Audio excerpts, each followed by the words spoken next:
Maka dari itu silahkan mau baca Ratibul Haddad, silahkan mau baca Ratibul Atas, mau Ratibul Idrus, mau Ratib, tapi jangan untuk ngilahi naker. Jangan, tidak boleh. Dikira kita mencela satu wali, lalu wali yang lain gembira, senang. Sama sekali. Itu orang tidak mahjub saja untung. Tidak tertutup saja untung. Hadirin dan hadirat rahimakumullah, alhamdulillah malam hari ini kita semua yang hadir akan menerima ijazah Ratibul Kubra dari beliau Maulana Habib Muhammad Lutfi bin Ali bin Hashim bin Yahya yang akan langsung disampaikan oleh beliau. Assalamualaikum warahmatullahi wabarakatuh. Alhamdulillah wassalatu wassalamu ala Rasulillah wa ala alihi wa sahbihi wa mawala, amma ba'du. Hadratul muhtaram sadatina al-'idham sulalah min ahli baiti nabi al-karim sayyidina wa maulana Muhammadin bil qadril 'azim wa ala alihi wa sahbihi wa sallim, amma ba'du. Yang saya hormati para Jamaatil Maulud dan yang saya banggakan beberapa asatid yang telah mengisi pada malam hari ini dari beberapa fatwa yang cukup harus kita pegang untuk pedoman hidup kita bersama. Lain dari itu perlu kita ketahui bahwa ratib ini sangat penting. Yang namanya ratib maknanya susunan. Rotabah, susunan diambil dari beberapa hadis nabawi, dan setiap ratib mempunyai asbabul wurud, kalau ayat asbabun nuzul masing-masing.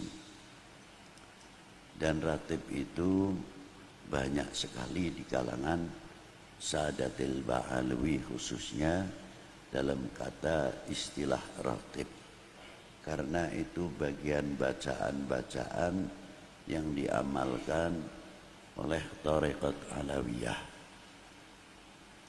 Tapi tidak berarti melarang kalau orang membaca ratib dari Ratibul atau Thariqatul Alawiyah, tidak boleh membaca ratib yang lain, ataupun yang sudah masuk Thariqat yang lain tidak boleh membaca Thariqat atau Ratib Alawiyah. Itu tidak benar. Karena ratib di sini adalah suatu doa.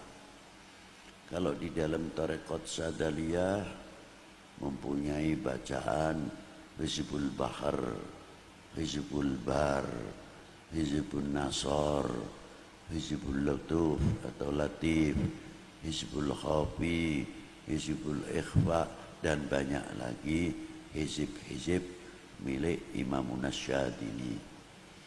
Dan Sayyidi Syekh Abdul Qadir Jilani pun juga mempunyai hizib-hizib yang kualitasnya seperti Hizbun Nasor, Hizbul Bahar, dan lain-lain. Thariqat Satoriyah juga sama. Nah, kita mengambil dari beberapa Thariqat Alawiyah, mengambil yang paling ringan untuk supaya umat itu bisa membaca. Sebab bacaan Asmaul Husna atau hizib atau asma itu mempunyai dosis. Ada dosisnya kalau vitamin itu atau antibiotik 1000 mili. Ada yang dosisnya 750, ada yang 500, ada yang 250, ada yang 100. Nah, hizib-hizib asma tersebut memerlukan guru yang tahu dosis. Kalau yang tidak tahu dosis biasanya mengambil asal maknanya baik, lalu maknanya hebat, ambil saja dibaca. Nah, inilah dampaknya overdosis yang sebetulnya cukup 100 mili atau 200 mili, makan yang 750 mili. Akhirnya ayang-ayangnya tidak guyon dewe. Nah, ini yang terjadi. Dan banyak lagi. Asmaul Husna pun sama. Ada Asmaul Husna yang dingin dibaca, ada Asmaul Husna yang keras. Kalau yang keras juga harus digandeng. Seperti ya Aliyu, ya Kabiru, ya Alimu, ya Qadiru, ya Samiu, ya Basiru, ya Latif. Ringan akhirnya, bab dicampur. Nih, oh ini jahe ini keras. Jamunya jamu pakai jahe, pakai merica. Wah ini bangsa pedes kabeh. Tukang jamunya pinter. Wah ini harus dikasih ini. Supaya dingin yang minum enak dan sebagainya. Itu yang ahli tentang ilmu asma. Yang tidak tahu pokoknya disikat saja. Itulah. Akhirnya apa? Enyeng. Kalau enyeng, kalau ayam kuter. Nah ini, maka bacaan-bacaan itu perlu ijazah, tahu, ditanyakan kepada orang-orang yang ahli tentang masalah. Tapi kalau ratib tidak. Ratib itu dosisnya sudah direndahkan. Karena apa? Diambil langsung dari lisan baginda Nabi sallallahu alaihi wasallam. Supaya kita ini bisa membaca. Asal usulnya Ratibul Haddad. Al-Habib Abdullah bin Alwi Al-Haddad mengambil torekot dari beberapa guru besarnya. Al-Imam Ahmad bin Aqil, yang mana nasabnya masuk ke Imam Ahmad bin Abu Bakar Sakran. Lalu guru kedua Al-Imam Abdurrahman, yang makamnya tidak jauh dengan makam Siti Khadijah radhiyallahu taala anha wa alaiha salam. Al-Imam Abdurrahman. Terus gurunya beliau Al-Habib Umar bin Abdurrahman Al-Attas. Guru-guru beliau masih banyak lagi. Al-Habib Abdullah bin Al-Haddad ini mengambil dari Habib Umar bin Abdurrahman Al-Attas. Saya ambil dari situ saja silsilahnya, dari Syekh Abu Bakar bin Salim atau dari Habib Husain bin Syekh Abu Bakar bin Salim. Murid-murid dari Syekh Abu Bakar bin Salim ini banyak sekali. Termasuk Al-Habib Abdurrahman Maula Al-Arsyah dari Al-Jufri, Sayyid Muhammad Zainal Abidin As-Saqaf, dan Syekh Yusuf bin Abid Al-Hasani, wa Sayyidi Abdullah bin Salim Al-Maula Khilah, dan banyak lagi kalau saya terangkan, seperti Syed Ahmad Syarif, Al-Habib Yasin, pejuang Islam Yasin bin Ahmad bin Aqil bin Ahmad bin Aqil bin Ahmad bin Yahya, yang mendapat ijazah langsung dari Habib Abdullah bin Al-Haddad, di mana beliau mensyiar Ihya Ulumuddin dan lainnya, diberi mandat untuk Nasrul Islam di Terengganu atau di Malaysia. Kakek Habib Utsman bin Abdullah bin Aqil bin Yahya Mufti Mekah. Dan murid beliau ada yang dimakamkan di Wiradeso, Habib Muhsin bin Alwi bin Umar Ba'bud. Itu seorang ulama besar, dimakamkan di belakang masjid Wiradeso, yang mana beliau meninggal pada tahun 1131 Hijriah, bertepatan juga tahun itu wafatnya gurunya, ialah Al-Habib Abdullah bin Alwi Al-Haddad. Murid-muridnya Al-Habib Abdullah bin Al-Haddad, di antaranya Al-Habib Muhammadil Ghadi bin Toha bin Yahya yang dimakamkan di Semarang. Itu murid langsung Al-Habib Abdullah bin Alwi Al-Haddad. Banyak lagi minal habaib yang di Indonesia ini khususnya. Kalau kita terangkan yang di Hadramaut, kita tidak heran. Ini yang ada mana kepanjangan tangan Al-Habib Abdullah bin Alwi Al-Haddad. Banyak sekali. Apalagi kalau kita melihat kitab Al-Muqattabah, bagaimana surat menyurat yang dikumpulkan oleh muallim, surat dari Habib Abdullah bin Al-Haddad menjawab pertanyaan dari beberapa tokoh habaib maupun selain habaib. Namanya kitab Al-Muqattabah, 2 jilid. Sangat lengkap sekali. Lain daripada itu, tarekohnya Al-Habib Abdullah bin Al-Haddad ini, ketika beliau berdiri, muncullah satu fitnah yang merongrong, yang mengancam tentang akidah. Maka datanglah kepada beliau, Habib, saya kasih ulama-ulama Yaman datang kepada Al-Habib Abdullah bin Al-Haddad. Habib, di negara saya ini sudah mulai muncul Rafidah. Maka saya minta ijazah untuk bisa menangkal itu supaya tauhid kita ini kuat apa? Dari Wirdun Nabawi. Maka diberi oleh Habib Abdullah bin Al-Haddad, uktub Fatihah, Alif Lam Mim, Ayatul Kursi, Lillahi ma fis samawati, amana Rasul, la ilaha illallah wahdahu la syarikalah, lahul mulku wa lahul hamdu yuhyi wa yumit wa huwa ala kulli syai'in qadir. Al-Habib Abdullah bin Alwi Al-Haddad tidak menamakan ini Ratib Haddad ya, tidak. Yang menamakan ini Ratib Haddad siapa? Muridnya dan orang yang muhibbin, karena tahu bahwa ini yang menulis sebabnya, yang memberikan ijazah Al-Habib Abdullah bin Alwi Al-Haddad. Jadi wajar saja kalau disebut namanya Ratibul Haddad. Bukan Habib Abdullah mengatakan ini Ratib Haddad, tidak. Nah, setelah ini dibaca, alhamdulillah.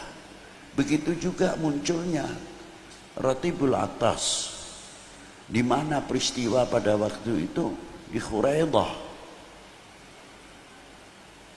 Dulu namanya Khuraidah Guraidah. Yang mengganti Khuraidah adalah Habib Umar bin Abdurrahman Al-Atas. Bagaimana berhadapan pada waktu itu kekerasan yang dihadapi oleh Habib Umar bin Abdurrahman Al-Atas. Bagaimana merangkul satu sisi gobail yang lain. Jangan dikira Habib Umar bin Abdurrahman Al-Atas dan Habib Abdullah bin Al-Haddad duduk terus gelar pakai sorban tinggal dicium tangannya. Tidak. Pahit kehidupan beliau.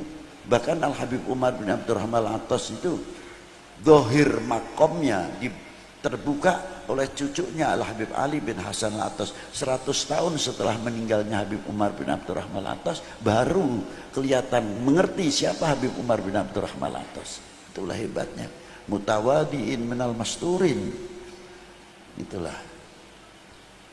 Maka ratib itu disebut, setelah dituliskan oleh Habib Umar, disebut Ratibul Atas. Tapi Habib Umar tidak mengatakan ini Ratib Atas, tidak. Ratibul Idrus juga sama. Semuanya mempunyai peristiwa, dan setiap ratib itu mempunyai keistimewaan. Di antara salah satu ratib ada yang manfaat, ada yang istimewa di sini, tidak ada yang istimewa di sini. Sama juga orang baca Maulid Nabi. Apa yang ada di dalam Simtuduror belum tentu ada di dalam berjanji. Tapi apa yang ada di dalam berjanji belum tentu ada di dalam Simtuduror. Begitu pula apa yang ada di dalam Tiba belum tentu ada di dalam Simtuduror. Dan apa yang ada di dalam Simtuduror belum tentu ada di dalam Maulud Tiba. Sebaliknya dan sebaliknya, saling mengisi bukan saling berebut. saling mengangkat di antara para ulama. Maulud itu, kitab maulud semuanya ada 300 maulud yang ada di Mesir. Yang di Indonesia paling 5. Syaruful Anam, Berjanji, Azab, Tiba, baru ini Semtuduror. Tapi kalau di Mesir aneh-aneh baca maulud luar biasa. Yang gosoidnya panjang-panjang, ada yang maulud dibaca 2 jam baru selesai. Torekotnya juga sama, ada torekot kalau sudah musim pasaran torekot. Gedung ini punya Sadaliyah, gedung ini Naqsyabandiyah, gedung ini punya Qadiriyah, mempunyai tata cara dzikir yang masing-masing. Dan ada lagi yang dzikirnya pakai tiron, pakai terbang. Allah hak, Allah Allah, Allah hak, diiringi oleh terbang. Ini orang sudah tidak tahu dunia ini ada apa, tidak tahu, ini sudah fana semua, maqamatil fana, ajnas. Nah, naratif-naratif itu muncul di kalangan para a'immah ahlil bait supaya apa? Kita itu mendapat perlindungan dari Allah dengan tawasul ratibul haddad, ratibul atas, ratibul idrus, ratib yang lain atau wirid yang lain, banyak sekali. Apalagi di antaranya ratibul kubro. Ratibul kubro, mengapa disebut ratibul kubro? Karena Fatihahnya di dalamnya ulama wali gutub semuanya. Maka disebut ratibul kubro, bukan ini ratib besar, tidak, jangan salah paham.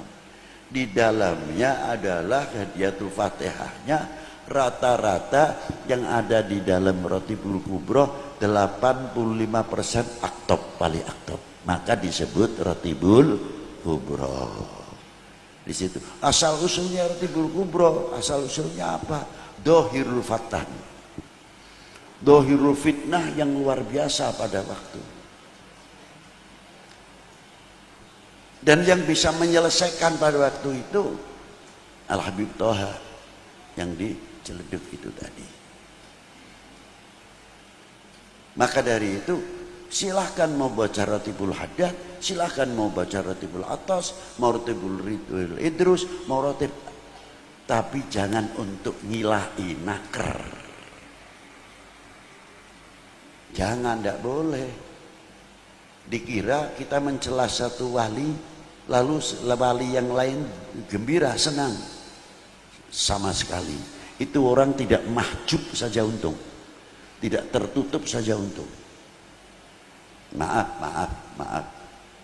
Baca aja ratibul atas.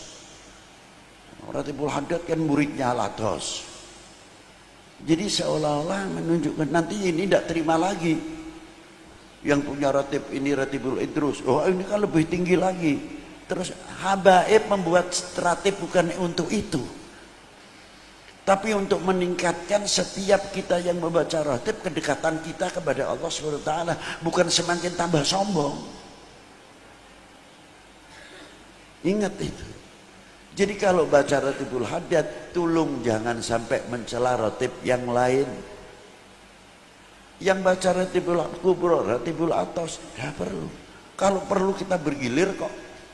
Jum'ah ini ratibul kubro, Jum'ah yang akan datang ratibul haddad, Jum'ah yang akan datang ratibul atas, Jumat yang akan datang ratibul idrus. Biar laku semuanya. Kayak apa wali-wali itu yang mempunyai senangnya melihat kita membaca dan membaca dan membaca. Itu pentingnya ratib kan di situ. Dan setiap kalimah per kalimah di dalam ratib mempunyai keistimewaan sendiri-sendiri. Itu diantaranya. Maka dari itu yang penting istiqomahnya. Maka saya mengatakan supaya bisa berjalan semuanya, cukup ratibul kubro dibaca ba'da subuh tiap Jum'ah sekali. Sudah. Atau ba'dal maghrib tiap Lailatul Jum'ah. Lainnya silahkan mau ratibul atas, mau ratibul idrus, mau ratibul haddad, supaya semuanya bisa seimbang, bisa dibaca semuanya. Nah, kalau ada orang yang bertanya masalah ratib ini dengan ratib ini tinggi mana? Loh, pendapat ente tinggi mana? Benar punya A apa punya B? Oh ya paling tinggi ya punya B. Salah. Yang paling tinggi ente. Sebab yang A dan B tidak merasa jadi wali, ente merasa lebih tinggi, bisa menunjukkan. Jadi yang paling tinggi ya ente, ya Zablut.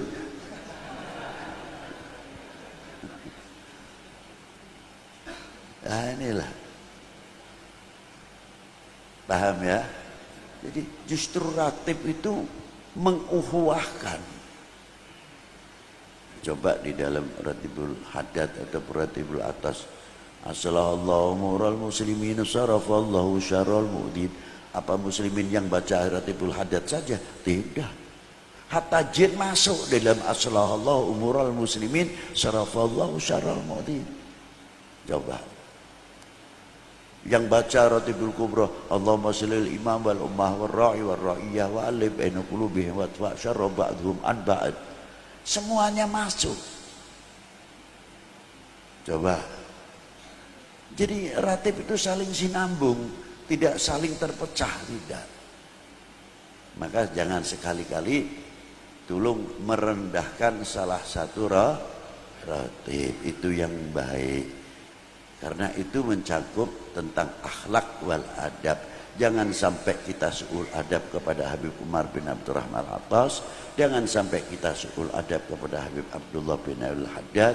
Jangan sampai kita su'ul adab sama Habib Abdullah bin Bu Bakar Al-Idrus dan lain-lainnya yang mempunyai ratib-ratib.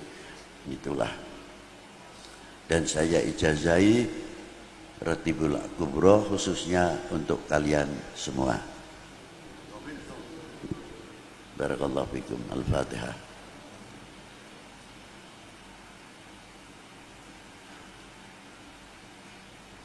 Demikian yang bisa saya sampaikan. Semoga manfaat. Apapun ratibnya yang sah. Terima kasih. Assalamualaikum warahmatullahi wabarakatuh.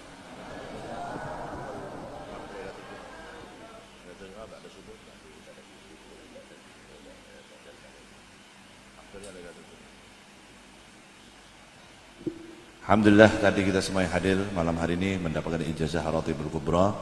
Tadi sebagian disampaikan oleh beliau Abdul Habib Lutfi bahwa afdolnya dibaca Ratibul Kubra itu malam Jumat habis sholat subuh boleh atau habis sholat maghrib. Malam Jumat habis sholat subuh atau habis sholat maghrib. Supaya ratib yang lain juga yang biasa sudah selama ini rutinan baca Ratibul Attas dan Ratibul Haddad di malam-malam berikutnya tetap bisa dibaca. Jadi semuanya bisa dibaca.